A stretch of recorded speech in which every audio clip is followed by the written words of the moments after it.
I told my son his father just died. He said, "It's Chloe's birthday. Can we talk tomorrow?" That was the moment I realized I didn't just lose a husband.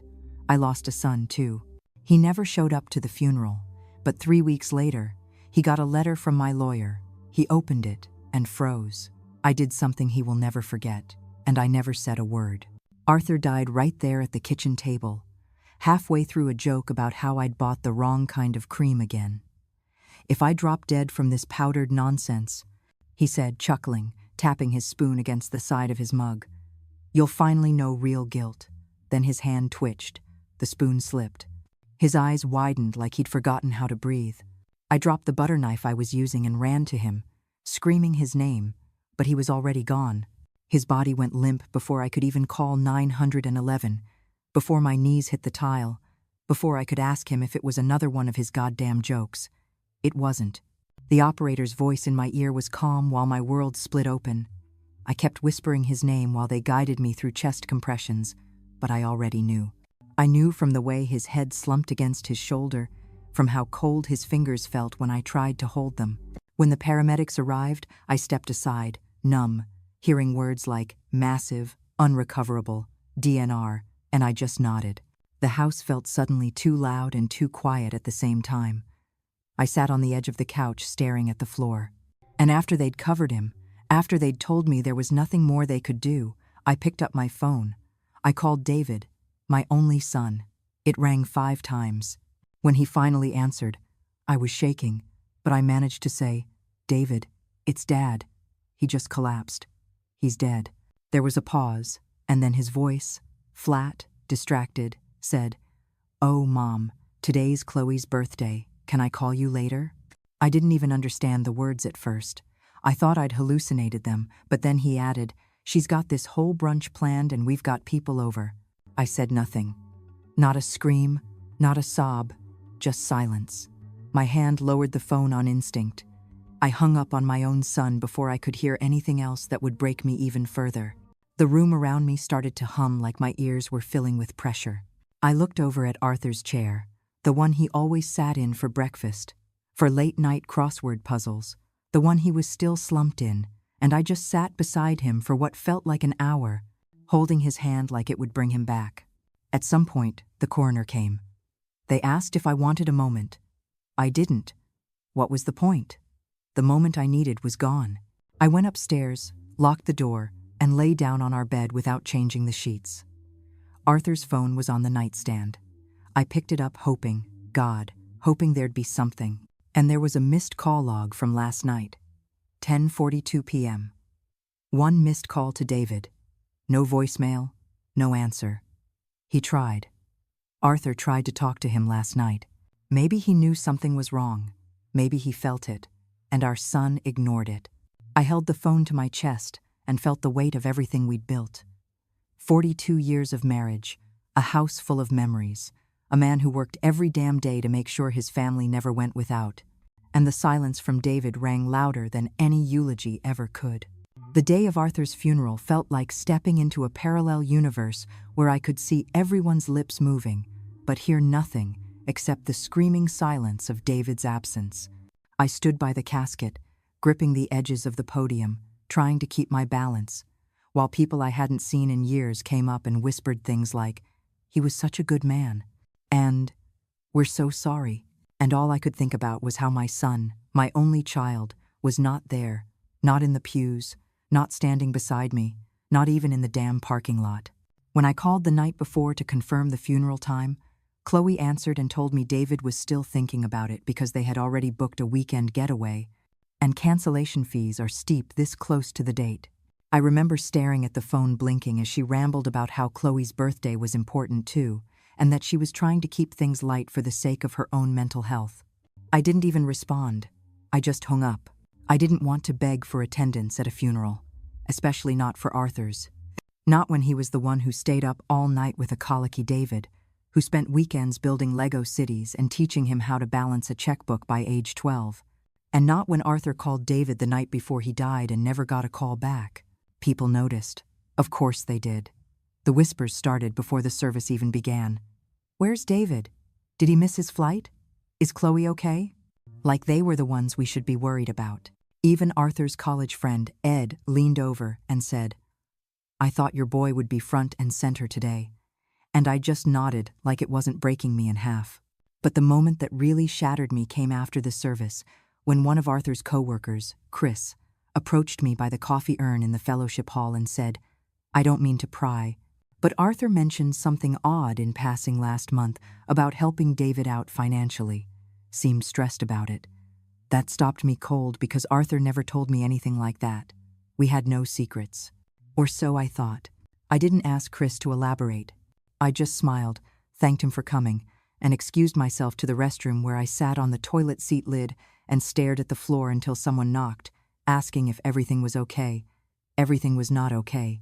My son missed his father's funeral for a brunch and a weekend getaway. And now I was hearing hints of financial stress and secrecy. When I got home that night, the silence in the house was unbearable. I poured myself a glass of wine, stared at Arthur's armchair, and tried not to think about how cold and alone I felt. Then I opened my phone and saw a photo Chloe had posted on Instagram. Her in a bright pink dress holding a mimosa, captioned, "Best birthday ever. Love, my hubby." It had been posted during the funeral, during the eulogy. I stared at the screen until the image blurred, and my hands started to shake. That night, I couldn't sleep. I lay in our bed, reaching instinctively for the weight of Arthur's hand beside me, and came up empty. At around 3 a.m., I got up, opened Arthur's desk drawer, and started pulling out paperwork, bank statements, insurance records, old receipts, anything that might explain what Chris had said. Because now, it wasn't just grief. Now there was something else, something colder, a sense that maybe I didn't know the full story of my own family. And the one person who could have answered everything, Arthur, was gone. The next morning, I woke up with a mission, not out of curiosity, but out of something sharper, something closer to rage disguised as grief. And I went straight to Arthur's filing cabinet, the one he kept locked, but always said I had the spare key for, which I did, taped to the back of our wedding photo in the closet, like some quaint little gesture of trust that now felt more like a test. I opened the drawer and started going through folders, thick with years of tax returns, retirement plans, bank statements organized by month and year, like a man who never expected to die mid-sentence. It didn't take long to find it. A slim blue folder labeled David Transfers. I sat down, heart pounding, and flipped through a timeline of quiet betrayal. Regular wire transfers from Arthur's account to David's. $2,000 here, $3,500 there, and one that made my hands go cold. $12,000 labeled Urgent Chloe Medical. I stared at the numbers like they might change if I blinked hard enough. There were 15 transfers in the past 18 months. I had no idea. Arthur never told me. We didn't keep secrets. We'd agreed on that the day we merged bank accounts and picked out a crib together. I kept reading, searching for a clue, something to make it make sense. That's when I found it, a letter folded and tucked between the last two statements. It was handwritten on yellow legal pad paper, the kind Arthur always kept on his desk. And it wasn't addressed to me, it was addressed to David. "David," it read, "this is the second time you've told your mother one thing and done another. I've kept quiet because I wanted to believe you were being honest. But if you lie about Chloe's expenses again, or if I find out you've used this money for anything other than what you said, I'll have no choice but to cut you off completely. I love you, but I won't let you take advantage of your mother's trust." It wasn't signed, but I knew Arthur's handwriting like I knew the creases of his palm. He never sent it. It was dated 2 weeks before he died. I sat there staring at it, my hand trembling, the edges of the paper crinkling in my grip. My mind kept returning to the way David's voice sounded over the phone after I told him his father died. Calm, inconvenienced, like I was asking him to cancel a dentist appointment. I couldn't breathe. I couldn't cry. I just sat there trapped in this horrible realization that the man I loved had spent the last months of his life quietly battling our son's lies while shielding me from the fallout. And now David, who couldn't be bothered to show up to the funeral, had accepted tens of thousands of dollars while pretending nothing was wrong. I put the folder back in the drawer, locked it, and tucked the key back behind the photo where it belonged. Not out of respect, but because I needed time to think. Not just about the money or the lies, but about what it all meant, about what kind of man my son had become, and whether I had the strength to do what Arthur clearly hadn't been able to finish. I sat down at the kitchen table, the same place Arthur had died 5 days ago, and stared at the same coffee mug he'd held, still unwashed in the sink. I didn't know what I was going to do yet, but I knew one thing. I was done pretending everything was fine. He showed up unannounced on a Wednesday, 5 days after the funeral, as if that somehow made it okay, as if grief had an expiration date and his delayed appearance could still count for something. But when I opened the door and saw David standing there with his hands in his jacket pockets and that hollow, uncomfortable look in his eyes, I didn't feel relief. I felt calculation, like he'd come not out of sorrow but obligation, or worse, damage control. Behind him was Chloe sitting in their car, idling in the driveway, like she was ready to drive off the second it got uncomfortable, which told me everything before he even opened his mouth. "Mom," he said, and I stepped aside without a word, leading him into the living room where Arthur's chair still sat untouched, a silent monument to everything David had ignored. I offered him coffee out of habit, but he declined, fidgeting on the edge of the couch, like he was waiting for a commercial break so he could escape. And when he finally spoke, it was with a strained sort of politeness. "Chloe thinks I should have come sooner, and she's probably right." And I wanted to laugh because of course she was the one who told him. Of course it took her permission, not love or guilt or a conscience, just her saying, "Go fix it," like it was a PR issue. I nodded slowly and sat across from him, my phone already recording from the pocket of my cardigan, because I didn't trust myself to remember every lie, every deflection. And I didn't trust him not to gaslight me about this moment later, especially not after what I'd found in Arthur's files. "Did you know your father tried to call you the night before he died?" I asked, watching his face for the flinch, and it came. A slight twitch in his jaw, followed by a defensive shrug. I had my phone on silent. We were out for dinner. Chloe planned this surprise thing. He caught himself mid-sentence, like he realized how ridiculous it sounded, and I just let the silence stretch until it became uncomfortable enough that he started filling it with more half-formed excuses. I meant to call him back. I did, but I didn't know it was serious. He never said anything about being sick. You didn't either. And I kept my expression neutral because I didn't want him to see how much that line hurt. How quickly he tried to shift the blame onto me, like it was my fault he didn't show up. Like Arthur's death was a scheduling error we all shared responsibility for. He wasn't sick, David. He had a heart attack at the breakfast table. 5 minutes after joking about the coffee creamer, I said flatly, and he looked away, rubbing his forehead like this conversation was a burden, like I was making things worse by refusing to smooth it over. Then I leaned forward and said it plainly. I found the transfers, and his whole body stiffened like I dropped a match onto gasoline. "What transfers?" he said too quickly, too loudly, and I didn't bother to ease him into it. "The ones from Dad's account to yours. Chloe's medical bills, your vacation, the rent shortfall." "Don't lie to me, David. Not now." And he had the audacity to look offended. "Those were loans, Mom. We were going through a rough patch," Dad offered. And that's when I handed him the folded yellow letter, the one Arthur wrote, but never sent. The one where he told David that if he lied again, the money would stop. He read it in silence, then folded it back up like it wasn't the most damning piece of evidence of who he'd become, and said, "He didn't mean that." And I realized I wasn't talking to my son anymore. Not the boy who used to fall asleep on Arthur's chest during Sunday football. Not the teenager who helped build his father's shed in the backyard, but a man who had learned how to rationalize his own betrayal. And I felt nothing but cold, sharp clarity. This wasn't someone who made a mistake. This was someone who had made a choice, over and over, to prioritize his own comfort over our family. And now he was here because Chloe had told him to salvage what was left. I stood up, walked to the door, and said, "I'll let you know if I need anything from you." And he looked like he wanted to say something, but Chloe honked from the driveway, and he just nodded, walking out without a hug, without a single question about how I was holding up. And I watched him get in the car, watched Chloe glance at the house with that smirk she probably didn't even realize she wore when she thought she'd won something. And I thought, you have no idea what's coming. The morning after David's visit, I woke up with a calmness that almost scared me, the kind that comes not from peace, but from decision.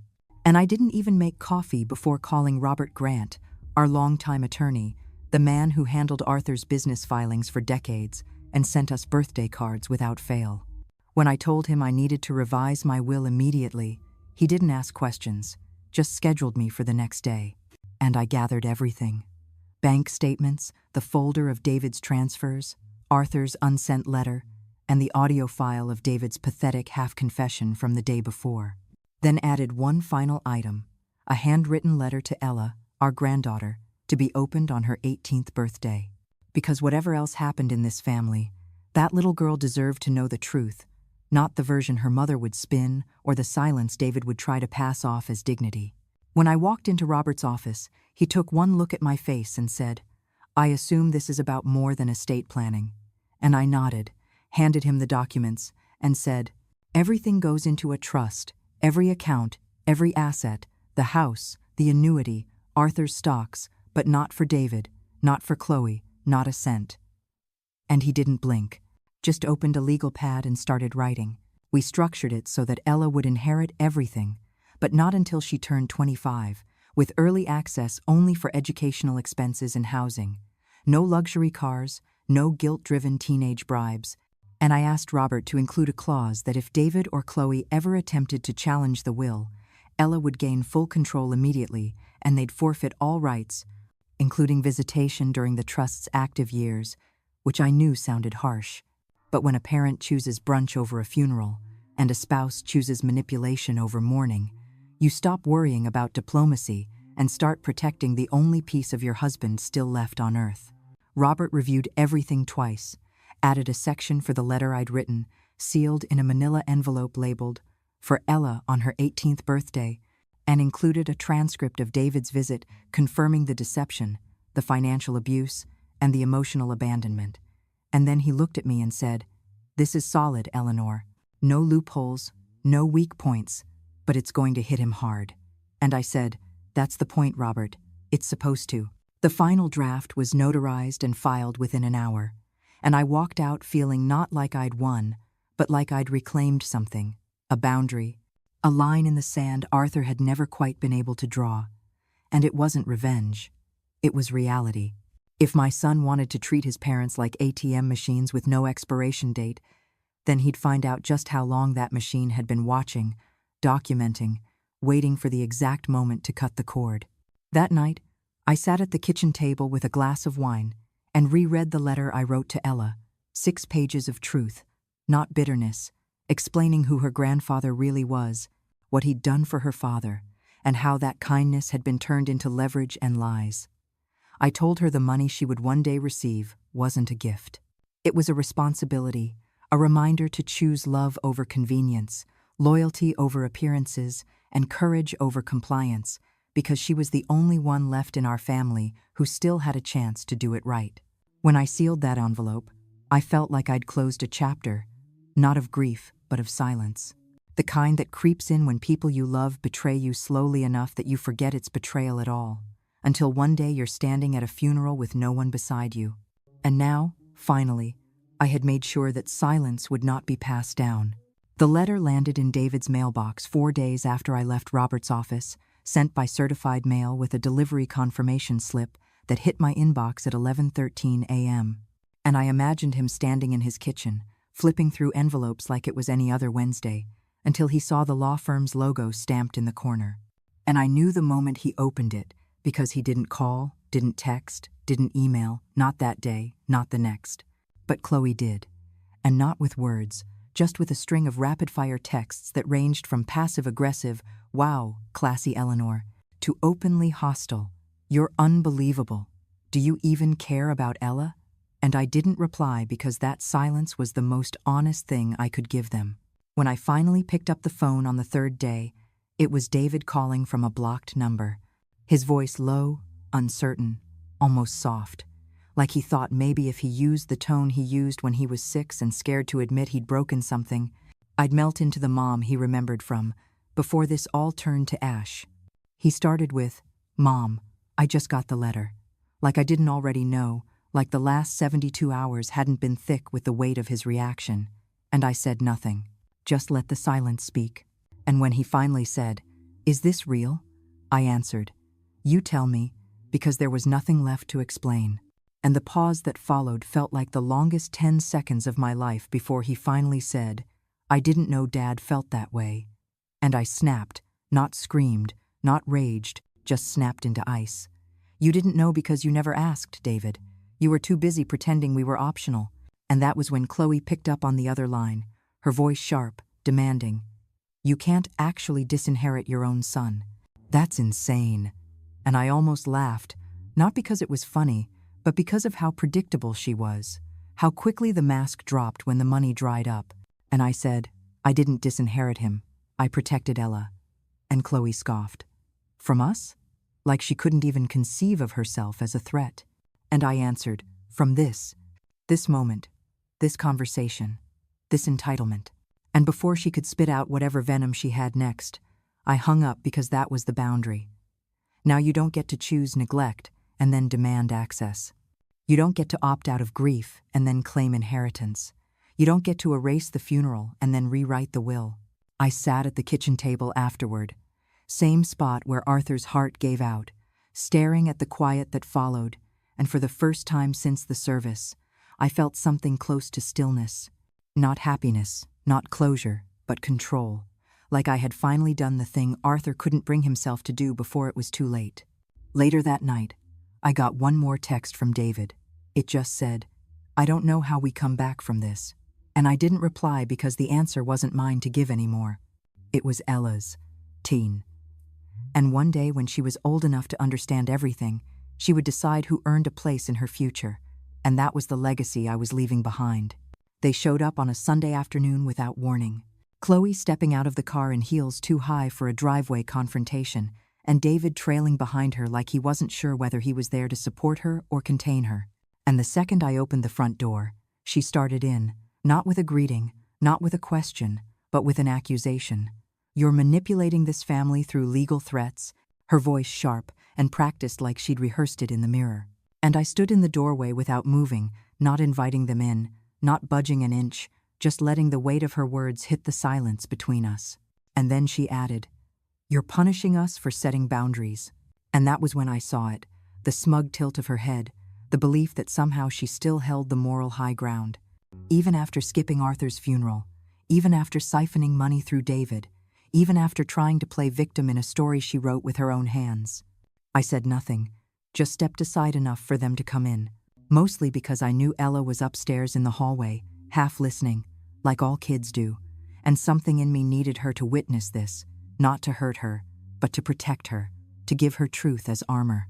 Chloe strutted into the living room, her perfume heavy, her words heavier, and David sat down quietly, eyes on the floor, while she took the lead like she always did. "We talked to a lawyer," she said, arms crossed. "And if this will isn't revised, we may have grounds to question your capacity." And that's when I finally spoke, calm and low. "Are you threatening to declare me mentally unfit?" And Chloe shrugged. "I'm just saying it's not unheard of. Grief does strange things to people." And I saw David flinch at that, whether from guilt or shame, I couldn't tell. And then I heard the faint creak of the hallway floor upstairs, Ella shifting her weight, listening. And I knew every word being spoken was being absorbed by the only person in this family who still had a chance to see clearly. I turned to David and asked, "Do you agree with her?" And he didn't answer, just swallowed and looked away. And that silence was louder than anything Chloe had said, because it confirmed what I needed to know. He wouldn't stop her. He wouldn't stand up to her. He wouldn't defend his mother or his father's memory. Not when it meant risking conflict in his own home. Chloe took that silence as fuel, stepped closer and said, "You're tearing this family apart over money." And I laughed. Not loud, not mocking, just a single dry laugh. The kind you let out when something's so absurd, it crosses into tragedy. And I said, "I'm tearing it apart? Arthur died alone. His own son didn't show up, and you're worried about the inheritance?" And that was when I saw Ella step into the hallway, halfway down the stairs, eyes wide but steady. And Chloe turned, startled.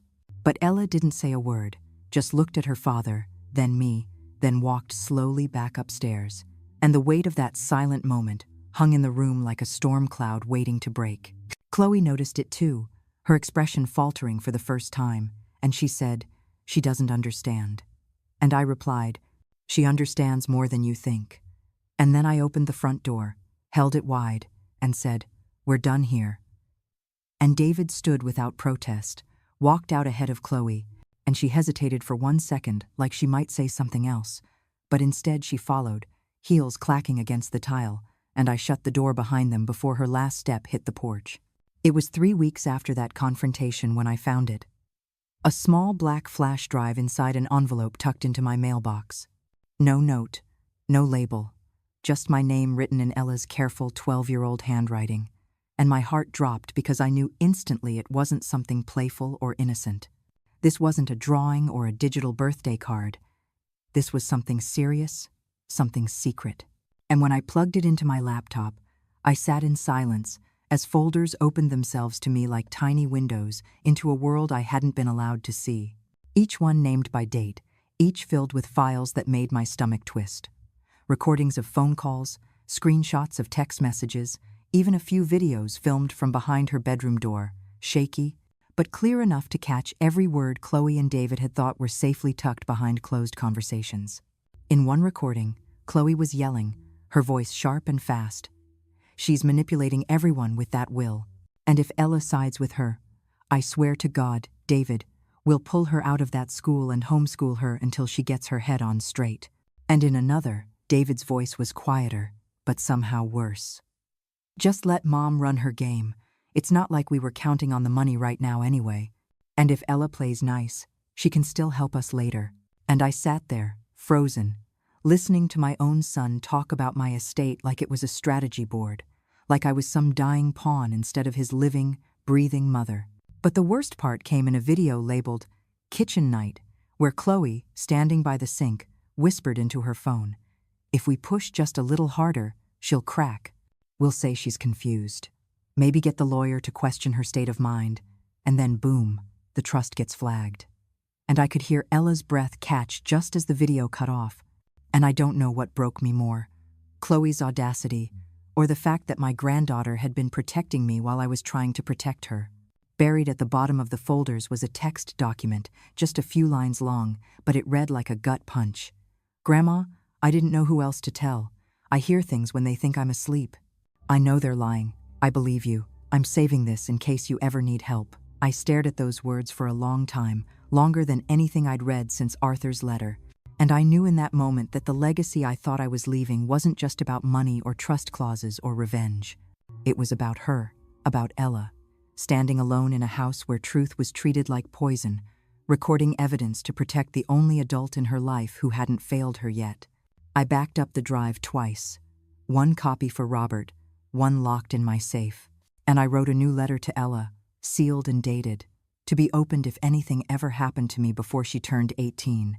Because I needed her to know that not only did I believe her, I trusted her, and that if she ever needed to stand in front of a judge, a school counselor, or anyone else who questioned her sanity, she'd have proof that she saw it all and never looked away. That night, I didn't cry. I didn't rage.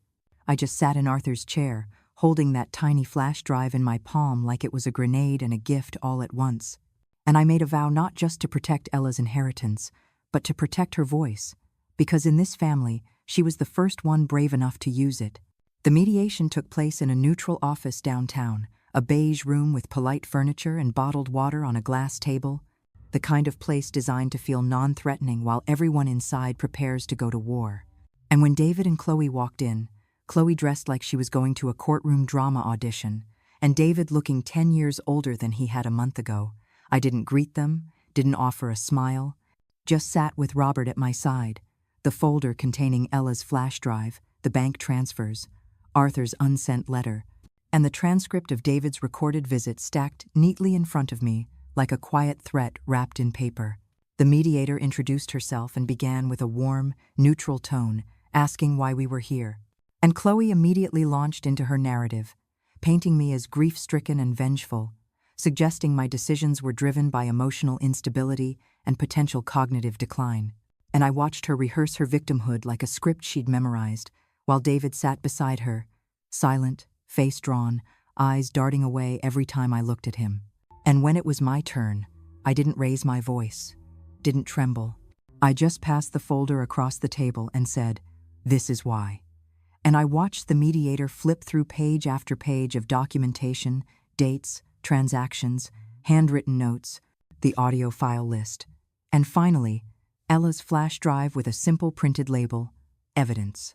And I knew the moment the room shifted, the exact second the weight of truth broke the illusion Chloe had been spinning, because the mediator paused, looked up, and asked Chloe directly, "Were you aware that your daughter recorded statements about attempting to alter a legal trust through manipulation?"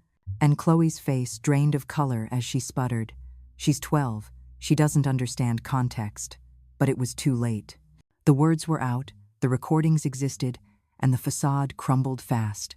The mediator turned to David and asked if he'd like to speak, and he said nothing, just rubbed his hands together like he was trying to erase fingerprints from his own guilt. And I said, "She tried to warn you." And that's when Chloe exploded, not with words of defense, but fury. Pure, unfiltered rage, slamming her hand on the table and yelling, "This is all because you couldn't handle your husband dying. Now you're trying to punish us because you're lonely." And the mediator calmly asked her to step outside for a moment to collect herself.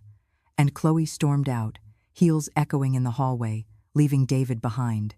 And for the first time since Arthur's funeral, David finally spoke directly to me, his voice small, tired. I didn't know it had gotten that bad. And I said, "You didn't want to know." And he nodded slowly, staring at the floor. "I just wanted peace." And I told him, "You don't get peace from silence. You get it from standing up when it matters." And when the mediator returned, she informed us that there was no basis to challenge the trust, that it was legally sound, morally justified, and based on overwhelming documentation, and that Ella's statements held weight as evidence of undue pressure within the household. Chloe didn't come back in, not even to hear the outcome. And David left shortly after, quietly, without a handshake, without a look back. And I stayed behind for a moment, gathering my things, and felt the strangest sensation wash over me. Not triumph, not relief, but a kind of settled sorrow. The kind that comes when you realize the battle's over, not because you won, but because the truth finally made it impossible for anyone to keep pretending otherwise. Ella turned 18 last Friday, and the day came not with balloons or cake, but with a quiet knock on my door just after noon. Her eyes wide but steady as she stepped inside and handed me the letter I'd written her 5 years ago, unopened, still sealed, and said, "I wanted to read it with you." And I didn't say anything, just nodded and watched as she carefully opened the envelope like it might break apart in her hands, unfolding the 6 pages I had poured my soul into back when everything felt like it was collapsing. And she read silently for several minutes, her face shifting from focus to tears, pausing only once to ask, "Is all of this still true?" And I said, "Every word." And she hugged me tighter than she ever had, whispering, "Thank you for telling me the truth," when no one else would. And I felt every ounce of pain and purpose inside that hug. After, we sat down in Arthur's old chair together. She pulled out her phone and showed me a short video. Her standing in front of a judge at a legal name change hearing, saying clearly, "I'd like to change my middle name to Coraline, after my grandmother." And I couldn't stop the tears then, couldn't hold back the way my chest cracked open at the sound of her reclaiming her identity, choosing a part of this family that didn't hurt her, didn't lie to her, didn't treat her like leverage.